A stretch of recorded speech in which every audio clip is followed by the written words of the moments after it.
Hi, I'm Joy Pape, PresentDiabetes.com nurse editor. I'm here today in Indianapolis at the AADE annual conference.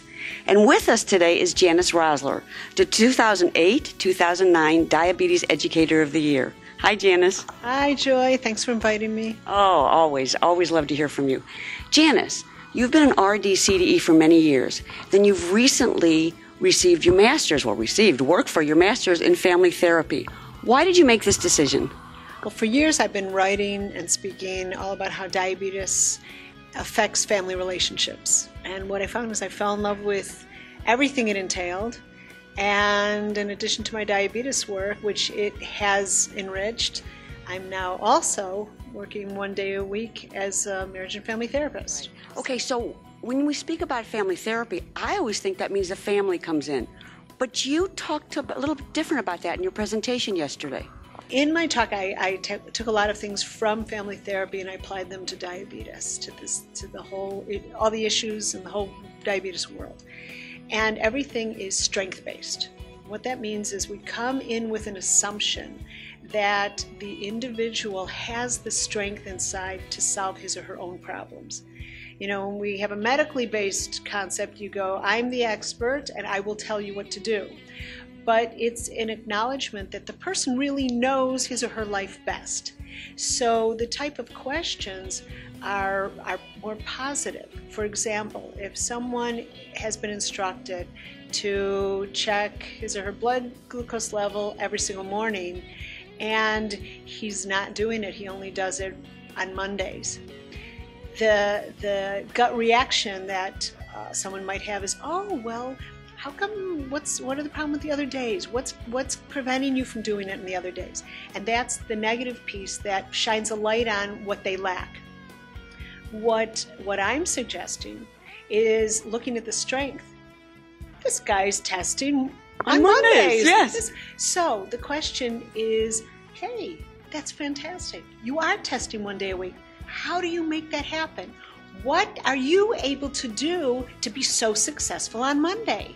And after he identifies that, then you go, is there any way that you could use that type of change, those skills, to maybe add 1 more day?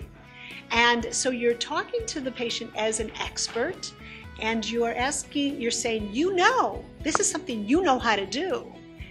Can you do more of it? And it's a very different approach, and people feel very empowered. Oh, you're right. I do know how to arrange my schedule. So their self-esteem, their feelings of accomplishment, and their abilities, just the whole relationship they have with their diabetes becomes strengthened and enriched. You also mentioned a name yesterday, and I found it interesting. It was called Purple Harriet. Purple Harriet. Can you tell us about Purple Harriet? Well, there is one of my favorite approaches in family therapy is called narrative therapy.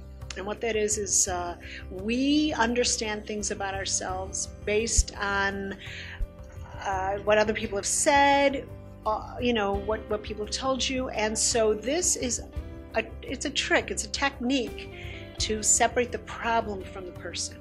Because the person isn't the problem is the problem. So how do we do it? The technique is called externalization. Okay, you don't need another name. But there was an individual who went to my website and she wrote, I've given up. I can't take it anymore. I am a compulsive eater. I eat all the time. I can't stop.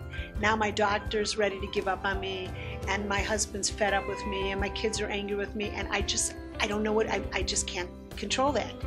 So she thinks she's bad. She thinks she's broken. She thinks there's something wrong with her.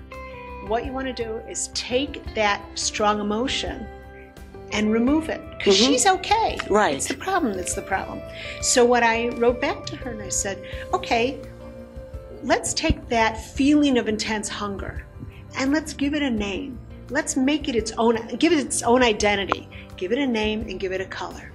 So what she did is she said, oh, wow, okay, well that intense hunger, it's purple, and I'm gonna name it Harriet. It's great. So Purple Harriet now is over here. It's Purple Harriet. Okay, are there any times when you're able to push Purple Harriet away? She thinks about it. She goes, you know, when I'm on the computer, Purple Harriet doesn't bother me then. You're stronger than Purple Harriet. Look at that. And guess what?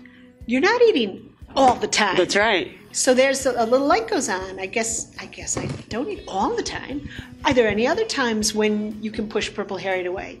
She thinks, well, when I iron, that's true. I'm not hungry when I'm ironing. So she's starting to see exceptions, and those exceptions remind her of how much strength she has. And I said, well, how else do you think you can push Purple Harriet away?